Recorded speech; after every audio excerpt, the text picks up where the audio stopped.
and welcome to On Location. Today, we're going to be talking to a couple entrepreneurs, some artists, and specifically Jim Marcacci and Bruce Logsdon.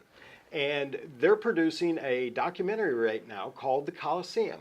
Now, first off, though, guys, I'd like to find a little bit about how this mismatched team actually came together. Are you referring to the hair? Well,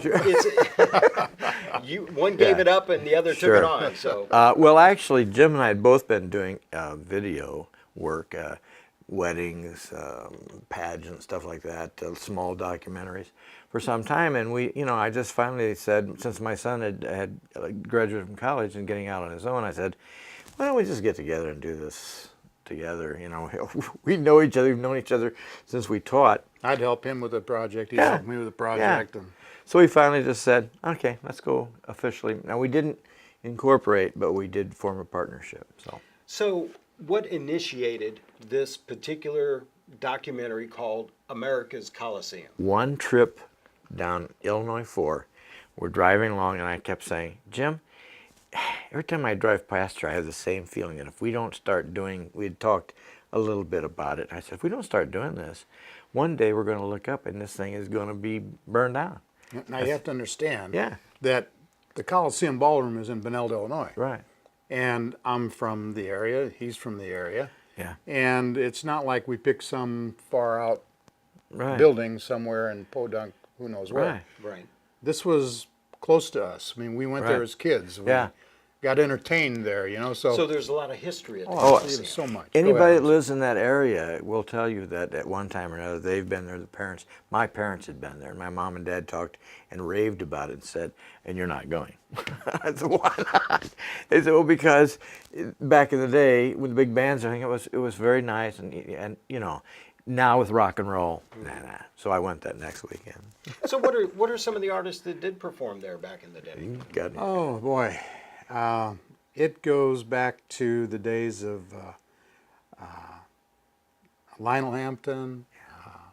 The first band to play there was a very famous band out of Chicago. This is 1924. Yeah. The Frank Westphal and his famous orchestra. Right. And there were a lot of ties between Benelde and Chicago. And it goes all the way back to the days of Prohibition.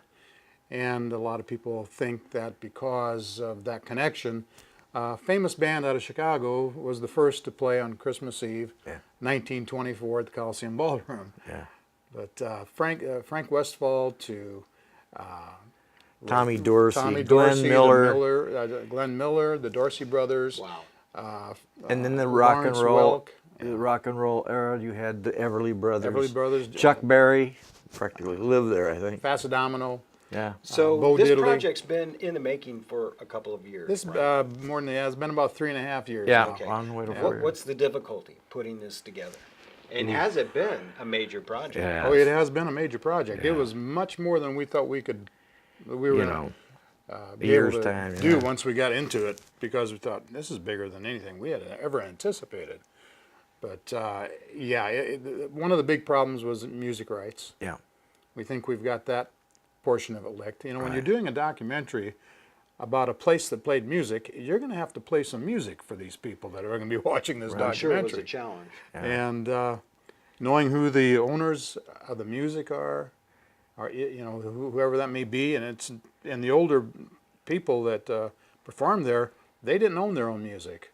In fact, you hear the horror stories of these artists getting messed over as far as any rights to the music and any money royalties from the music. Mm-hmm. So finding the artist could have been a real challenge. Now, tragedy struck the Coliseum a while back. Right. Can you tell us a little bit about that? Well, it's strange because of all the times for us to both be out of town. Jim was, you were up in Springfield here. Yeah, I was in Wisconsin at a friend's wedding. We get the phone call, the Coliseum is burning down. Well, we'd done probably 80% of the principal photography inside and everything and videography. We had most of what we needed, but it still was just like a lightning bolt. Holy cow. But it's exactly what we'd said would happen. Luckily, we had gotten started in time to make something happen with it. And So- it did burn down, and it's Yeah. gone now. It's leveled. There's Yeah. hardly any remnants of that place except the sign. out We front. start the whole documentary off with the fire. Right. Yeah. And, oh, is that right? Yeah, Well, exactly. you know, now that you mention it, why don't we take a look at a piece of the documentary just to Sure. give you a little tease about it, and then we'll be right back. The Coliseum Ballroom, more often called Taros by the area youth, was built in 1924 by Benel businessman Dominic Taro.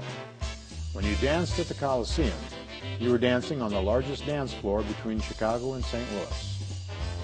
Frank Westfall and his famous orchestra, a nationally known jazz band from Chicago, was the first to play the Coliseum on Christmas Eve, 1924.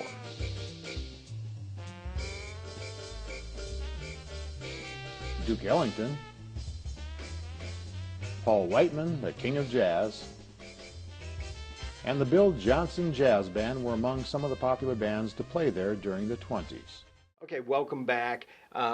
Quite an endeavor. Yeah. So tell us about some of the hurdles that you had to get over. Well, as he to was get this talking going. about, copyright issues were always a problem. Luckily, we had a lot of slicks, you know, those 8x10 photos that publicists used to put out, and nicely they were autographed by the artist. Well, Jim had access to those. He had access to a lot of the Beneld Enterprise, which is a local newspaper.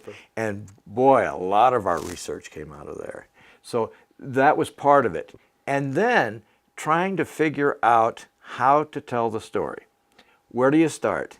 And we had already started, and then we realized maybe starting with the fire might be the best place to go, and then go back and start talking about it chronologically from that point on. Now, you've had a lot of people talking about this program Yeah. already. I think the State Journal Register did a piece on it Yeah, we've like a been year ago. very fortunate. And Jacksonville paper is one. I believe they're putting out an article shortly. wow.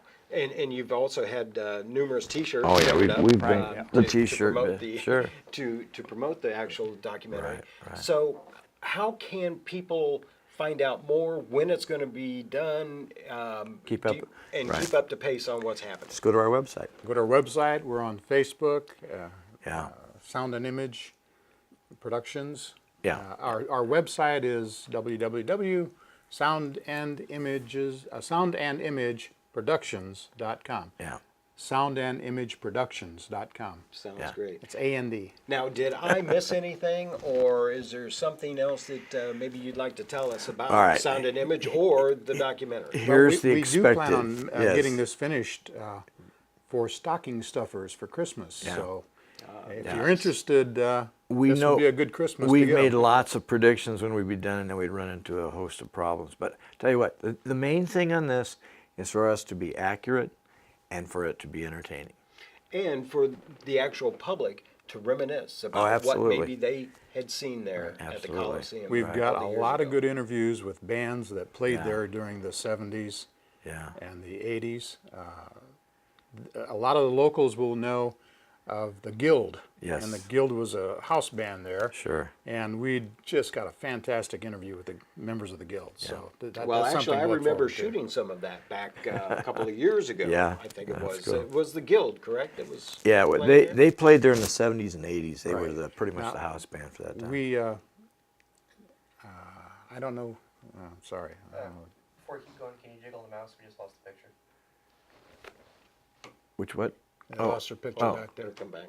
There's one, and come on, Give it another second. give it a second to think about it. What did you shoot? Well, it was there was a band member playing there. You remember that? We went up there and I shot the antiques. Oh, and then I also we shot were doing the band. Shadow of Doubt. Yeah, Shadow of Doubt. Yeah. Yeah. Right. Yeah. That was One the of those band, guys. that was the band that was playing when it burned down. Oh, is that Yeah. right? Yeah. Okay. Well, actually, I may go back real quick. I think we need to retake that entire segment. Yeah. Okay. But I'm going to go back. I'm going to say, well, what happened to the burning? I mean, sure, the tragedy struck, Yeah. but what was the cause of that? I think it's Okay, that's- electrical. Yeah. Okay. Yeah. It wasn't. But It wasn't the band either. playing at the time. A lot of people asked us, "Did you guys set that fire?" Try to get, the truth of the matter is, I was in Wisconsin. He Oh, was in shooting? Springfield. Not yet. Okay, go ahead. Ready? Yeah. All right. Sorry. Okay, welcome and running. back. Okay, hold Start on again. a second. Yeah. Hold on. Okay, we're going to talk about some of the hurdles again. Sure. Okay. Quite a production that you guys have put together here. What are some of the other hurdles that you had to overcome to be able to piece this together? Finding accurate material, getting interviews with people who work there, who perform there. Those are the types of things that you had to do, and you had to make sure you did it right. And then how did it fit into the overall concept? You know, we have another person who helps us. He's doing the writing, tying it all together, and that's John Euban. But basically, he's been doing most of the research, and I've been out doing the editing. So kind of division of labor. But making sure that what we have is accurate, that's been a big hurdle. And then trying to find pictures and photos that match that. So, the tragedy that struck the Coliseum, Yeah. what was going on that day? Was it just sitting there and it caught on fire? Or? No, it was in the evening, and they had a band playing there that night. They have a band there that would practice in the Coliseum, and in turn, they would give them a free concert once a month. Yeah. And it was still an antique mall, but they'd clear off in front of the stage. They'd clear that area off, and people could sit and listen to the music. But the name of the band was Shadow of Doubt, and they were playing that night. They were performing that night, and right around 9 o'clock, I was talking to the drummer. He had been smelling something all evening. Around 9 o'clock, it burst into flames in the upper northeast corner of the ceiling. So they're assuming, they never did establish for fact, but they were assuming it was an electrical fire in the attic. And he said he was one of the last ones out, and when he was going through that exit, he could just feel the air being sucked into the Coliseum. Yeah. You have to realize this was the largest dance floor between St. Louis and Chicago. 10,000 10,000 square feet. It was huge. From the outside, it looked like a barn or a hangar or something. You go inside and you go, holy I remember cow. the beautiful wooden floor. Oh, it's incredible. They roller skated in there. They had, Yeah. from the very beginning. They played basketball in They there. played high school basketball in So it was a main centerpiece of It Benilde. was. It was. Put Benilde on the map. there. It was. And how can people find out more about your program?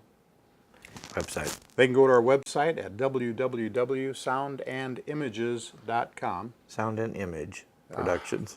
Man, I screwed that up. That's okay. Sound Well, and we'll need to Image. Just go retake. from there, that's fine. Okay. They can go to www.soundandimageproductions.com. They can also find us on Facebook at Sound and Image. Yeah. Well, guys, thank you so much for coming in here. Thank you for It's having been a us. real Yeah, treat, seriously. to talk about this program, and I'm so anxious to actually see this get off the ground and get in people's stocking stuffers. so are we. For this- We're anxious too. Well, you didn't grow old while all this was going on. We have. See all these gray hairs? I added a bunch for this. Well, thanks again, guys, and we hope to follow up with you later on. We'll talk to you, bring you back in, and talk to you about how things are going. All right. Great. And Kurt. for the rest of us, we'll see you around. Thanks.